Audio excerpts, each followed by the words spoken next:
Hello, hello. This is Kim Addis, and I am the president and founder of Frame of Mind Coaching. You have just joined the Frame of Mind Coaching podcast, where we find a willing candidate who is prepared to come onto the podcast and share a challenge with us so that I can have the honor and the opportunity of coaching them live and in person. So I'd like to introduce you today to our guest. Her name is Nadene Joy. Nadene, welcome. Thank you so much, Kim. So it's such a pleasure meeting you. And for those of you who are joining us on the podcast today as listeners, I've never spoken to Nadene before. So as I get to know her, you will get to know her. Let's go. So you live in Canada. Tell us about where you live and what you're up to. Just tell us kind of the basics. Yeah, so I am in Canada. I am from Regina, which is the capital of Saskatchewan. And it's, for those of people who aren't familiar with Canada, it's right above North Dakota in the States. And yeah, right now I'm the CEO of my own global consulting company called Nadene Joy Consulting Incorporated. And we've been in business now for just over 12 years and just working on serving clients and helping transform lives and businesses globally all over the world, and just really helping with businesses, business professionals, families, people who are stuck is kind of the area of focus that we have on our business right now. And we've worked with many people around the world to really help them see that, the parts of them that maybe they don't see themselves. So it sounds like you and I have a lot in common. Awesome. I'm excited to learn more. So tell me a little bit. You've been in business for 12 years and you are at a stage right now where you really want to grow. Yes. So tell me about that journey. Yeah, no, for sure. So I actually was a geologist. I don't know if you knew that about me, but I was a geologist for almost a decade before having children, before starting my coaching business, and worked my way in corporate, worked up to the top of the corporate ladder, and recognized. So for me, I needed to, I wanted to help people, and I wasn't necessarily helping people. And I got really sick. And then that was kind of, I know lots of people in their lives go through turning points and sometimes hit rock bottom in order to get, not necessarily always, but for me, my journey took, getting really sick and almost dying to really recognize that, hey, I wasn't following my own path. I was following this path that society, looked at, from the outside in. This is what you need to do. This is where you need to go. These are the letters after your name, the words, the various things you need to be in order to be successful. And then when I got there, I still wasn't happy. There was this void that I felt and didn't know what it was until I got sick and recognized that, hey, from the time I was 4 years old, I knew I was here to help people and to make a difference in the world. And yet I was in this career where I wasn't helping anybody. And that was where everything started. I started as a parenting coach. That's where my journey started when my first son was born. And then just from there, I noticed like the multi-generational patterning that gets passed down from one generation to the next. And I noticed it wasn't just parents, it's everybody that has these belief systems, right, that have been programmed mostly from childhood in between 0 and 7 years old. And I just really wanted to help people. So I became, from there branched out to do life coaching, business coaching, leadership training. I've helped many businesses with startups to align their businesses, their brand to, who they really are. And I came across that in my own business when I started working, as my own boss, that, when we start businesses that aren't necessarily aligned with who we are, many times we don't recognize that, we wonder why maybe we don't get clients or people aren't coming to us, but there's a disconnect between our business and who we really are. And that was something I recognized through this whole journey of, where I am and where I want to go, and just going from life coaching to leadership trainer, and now working with a lot with mental health and just a lot of other amazing things in the world. So what is your current challenge? Like, what's the thing that you're facing right now where you're like, hey, maybe, and I know as a coach, I work with coaches. So it's a funny kind of conversation, right? But what is it that maybe you're looking for some help with? Yeah, so right now, so I have 4 children myself. I have, my oldest will be 12, my youngest is 5. I have 2 boys and 2 girls. And I guess my biggest challenge is my business is growing exponentially, growing very, very quickly in the past year, I would say, but even the past couple months, it's just taken off. So my biggest challenge, or one of my challenges I'm trying to work through, especially with COVID right now, is, balancing, like how to effectively balance as a professional, as somebody who has a global business, somebody has a business that is expanding, we're growing our team. How do you balance that, your work, your life, your children, having everything and having such a big mission. I've always had such a big mission to really help a lot of people in the world, and then having 4 children. So maintaining that balance, as a business person, as a professional, but then also as a mom of 4 children, and making sure, that I give back to my clients and fulfill, that's my mission and of helping people, but also make sure I'm fulfilling my mission and my purpose as a mom to my children. So right now, where do you think the rub is? So in other words, you're doing it, right? You're doing both, it seems. Where do you feel like maybe you're not fulfilling your mission, or you're not doing the kind of job that you want to be doing? Where's the place where you're like, man, I should be doing this more, or I should be giving that more attention, or the place where you think, in order for me to really reach my goals, I need this to happen? What does that conversation look like? Yeah, I think for me, and this is something that I've been very conscious of in my life, because I've always tried to stay in balance. I've always, been that person that, okay, I've noticed if as soon as I start getting off balance, trying to get back into balance has been something that's been very important to me. But I think for me is just because there's been so many things happening. There's so many things on the go, so many new things, new opportunities, new growth, even just with our mental health program, bringing on trainers in the past week and a half. We've had 7 people approach us wanting to be a part of our team. Just like things growing so quickly, and making sure that I still spend like quality time with each one of my children. That's something that's been time, I think, would be the biggest thing, because I have so much. And then prioritizing my time. I always have my morning routine that I do, and I have a purpose for my day, and trying to focus on the 1 to 3 things that I have to do, and setting priorities. But I would say probably time maybe would be the biggest thing, because I literally feel right now that there's hundreds of things that I need to get done every day that don't necessarily get done, and then I want to make sure I'm balanced with that, with my 4 children and my family and your friends, and your leisure time, and making sure every area of your life is in balance. Okay. So I'm going to throw something at you, and I'm very conscious of the fact that as a coach, you might disagree with me, but I really, really think like this goal for balance is a little misunderstood. And I'll tell you why. And even in your language, you're like, yeah, I'm seeking balance, and then I get off balance. And yeah, because you're human and that's the way it goes, right? Mhm. But and I've done this on podcasts in the past. I'll do it again. But have you ever been to a park where kids are on a teeter totter or a seesaw? Of course, yeah. Yeah. So what happens when they're perfectly in balance? They're both at the same level. Yeah, but what happens? They're still. They're still. And so the truth is that you're a pretty dynamic person, right? You're full of energy. Mm. And I think you want moments of stillness, but I don't think you want a lifetime of stillness. And so this whole idea of like seeking balance is like elusive, because you don't actually want to stay there. And that's why you get off balance. Mm. That off balance are moments of rush. Those off balance moments are moments when you're turning to something that's interesting and engaging for you. Just like on the seesaw, the moments of unbalance are the moments where it's kind of exciting there, right? And so Mm. the idea is not to like beat yourself up because you're not in balance. The idea is to say, okay, so I'm not in balance. I would like moments of balance, but how do I enjoy this ride? And more importantly for you is, how do I really, really stay present where I am, so that when I'm at work, I'm not feeling like I'm missing my kids, or that I should be a better mom, or that I should give them more time, and vice versa. So you said you have 100 things on your list of things to do. You'll always have 100 things on your list of things to do, because that's how you are. That's who you are. That's how you're wired.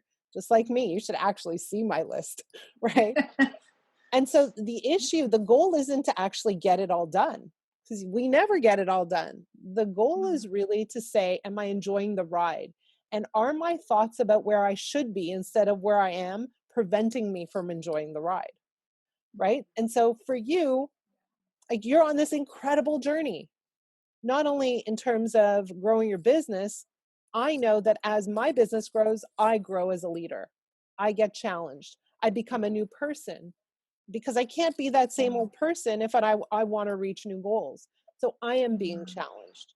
And so you're putting all the pieces in place. You're finding people to help you. You're delegating, you're creating a team, you're doing all the things. right?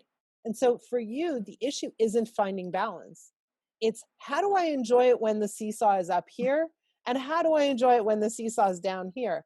How do I be okay with the fact that this is going to be a ride and I won't get it perfect? And I'm going to actually spend most of my time out of balance. And what do I need to do to catch my breath every once in a while rather than living in that state of stillness? Does that make Mm. sense? Yeah, no, that really does, and I appreciate that. Thank you for that perspective. And that's something that I've been aware of too, is the whole idea of living in the present moment and just enjoying the journey, not the destination, right? That's a big part of it. So that's something that I know, like you said, that's who you are, that's how you're built, and you're 100% correct when you say that, because I've been like that since I've been a child, right? Even as a child, I would have all these things, like always busy, just enjoying life as much as I can, and bringing in as many opportunities, doing lemonade stands, all these little things, like even as a child. And I know you're right. I will be like that till the day I die. So I love your advice, and thank you for that advice of, just being in that moment, and it's okay to be still, and it's okay to really just take it one step at a time and focus on that present moment, because I can really appreciate that a lot. So you said something as you were speaking. You said, ever since I was 4 years old, I knew that I wanted to help people. And that statement stood out to me. How did you know at 4 years old that that was your mission in life? That's a great question. And it's interesting because I had the opportunity as a young girl, to be able to spend some time with my great grandfather. And he was a huge influence in my life. He lived to be 106 years old. And I Wow. remember as a child going to the nursing home. I would spend, lots of my summers in a small town here in Saskatchewan. And I would go to the nursing home every day. I would spend time with my grandma and grandpa, and I would just sit and talk to him. And I remember him being, I would see him helping people even at 106 years old. He would write letters to people in prison. He just had an amazing heart just to really want to make that difference in the world. And I think he was a really huge inspiration, because I saw all the people, all the letters that came into the nursing home consistently, of people thanking them for changing their life, for making a difference in their life. And he would get sent gifts and get sent things from all over the world from people that he was helping. And I was just like, wow, I remember being so little, but just being like blown away by the kindness that he exuded, and that people would send him back kindness, right? And I was just like, wow, like I just was so joyful. I just thought that was just, my heart just felt so much love and so much joy for witnessing that. And I was like, hey, I want to be like that. And I just felt a connection with him that was like, hey, I'm kind of like that too. Because when I help people, that's how that makes me feel, right? It just makes me feel like peaceful and joyful and just fulfilled. And that was the missing piece in corporate, was I was not feeling fulfilled. I would come home at the end of the night and say, I love the people I work with, I love the job I do, but I'm not fulfilled, right? That was the word that kept coming up. And I remember that's where it came from, was my great grandfather, because it was just this, it was a seed that was planted inside of me at a young age that really, I didn't recognize it until I got sick, and until I got that, that moment where it was months and on end, where I was just in silence, being still with myself, that I recognized, hey, this is who I really am. And I've been repressing the gifts, all of these amazing things inside of me for so long, Mhm. because I felt different and I didn't want to feel different. I wanted to fit in. So it was at this point that I truly stepped into who I really was and said, hey, it's okay to be different. It's actually a good thing to be different. It's not a bad thing, right? It's not a bad thing to be different. And most leaders in the world are different, right? They're not like everybody else out there. So it was a big realization. So I would say that's where it came from, was my great grandfather. That's a really fantastic story, but it makes me think about something for you. And what it makes me think about is like this whole idea of when we are seeking balance, we're also seeking, and again, you can tell me if I'm got it right, this whole idea of separation. Yes, I need to spend time with my business and I need to spend time with my kids. And Mm. perceptibly, those are two different things. But what you're describing is an experience with your grandfather where his essence wasn't separated from anything. You were exposed to his whole being. And so, and I don't know what this could look like for you, but Mm. I think the fact that you're a mother and that you're a coach and that your perspective on this is so powerful. My question is, how do you actually integrate the two together so that your kids are exposed to what you're doing and that your clients are exposed to how you parent? Because from my point of view, amazing leaders also have amazing parenting skills. Those are two very connected concepts. And so, as you think about, again, I'm not driving you towards balance. I am driving you towards, feeling less guilt and a greater sense of overall fulfillment. But how do you bring your worlds together instead of working so hard to separate them? Right? How do you Mm. actually kind of blend them so that you're fully you in all of the places and that you don't have to feel like you're not giving in one place versus another, that you're just always giving because that is what fuels you. Yeah, yeah, and I have conversations, like, this is one thing you mentioned about, parenting and leadership, for example, go hand in hand, and they do, like, very, very much, and there's a lot of concepts I've learned actually from being a parenting coach first that I've taken over into leadership, and having 4 children, I think it's made me a way better coach than if I hadn't have done that first. So, looking back, like, the journey that I've been through has actually been exactly the way that it was meant to be, because if I wouldn't have had that experience starting out, like, I'm pretty sure there would have been a lot of pieces that would be missing as a coach that I wouldn't necessarily see or recognize because I hadn't experienced it. And with my children, like, they know, like, oh, mommy's going to do an interview, this is what we talked about. I'm very open about, what are you doing today, what do you have to work on, so they know when I'm doing my work that what it's about, what's going on in my world. And even my son, when he was 8, he's 11 now, he woke up one day, so they've never really been, kids that fit into the box, I guess, so Mhm. to speak, too. So he felt very different, even in kindergarten, right? He was the kid that was 4 years old and read 100 books, and I couldn't remember what books he was reading, but he could remember them. So he had to come to the library and pick out his own books, and just always has been challenged, like, even for me, beyond, right? Just Mhm. beyond of what I could even comprehend. And I remember him saying, and even in kindergarten, Mom, you need to make a school. You need to make a school that kids are actually gonna like to go to. And it was weird because it was okay, yeah. In the back of my mind, I was like, you know what? Like, yeah, yeah, that's interesting. Create like a life skills school. So that's something we're actually working on. And he woke up, I think it was 2 years after that. He was 8 years old. He'd go to kids camps all the time, and he'd always come back. Well, like I said, how was it? Oh, it was okay. It was okay. It was never like, oh my gosh, it was amazing. It was so much fun. It was okay. Okay, well, what didn't you like? And he started compartmentalizing in his mind things he didn't like, things he would change. And then one day he said, that's it, Mom. I'm going to wake up. I'm going to create a new kids camp for kids that kids are going to love to go to. And he sat down, got a pen and a paper, wrote down in an hour, created a kids camp, had a logo, had a name, which is DEC Kids, Discover, Explore, Create. Said every day we need to have 5 components. It needs to be a surprise what's happening the next day. We had music, we had education, we had physical activity, we had health and wellness, we had leadership, like all of these things in every single day of this camp. And we've been doing this now. There's been hundreds of kids that have been impacted through what Amazing. he created at 8 years old. Because that's something I want to foster in my children is you have a dream, you can make it happen, right? It doesn't have to stay a dream. If you can make it reality. That day we got on the phone, I said, let's phone all your friends, tell them about it. And we had 20 people by the end of the day that registered in this camp that we ended up doing at our church, in our church, like upstairs in the room. And it was, yeah, it's phenomenal, right? When you teach your children that. My other daughter, I taught her how to do jewelry. So she was interested in jewelry. I'm like, okay, well, I'll learn how to make the jewelry so I can teach you how to do it.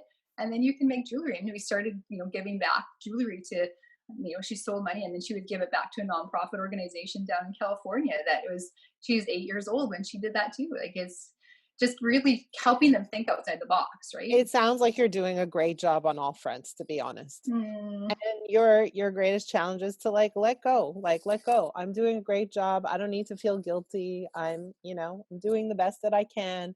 There's not going to be balance. There's going to be this seesaw. And my job is to enjoy the ride and not resist the ride and not seek balance so much. Right? Just mm. enjoy that ride.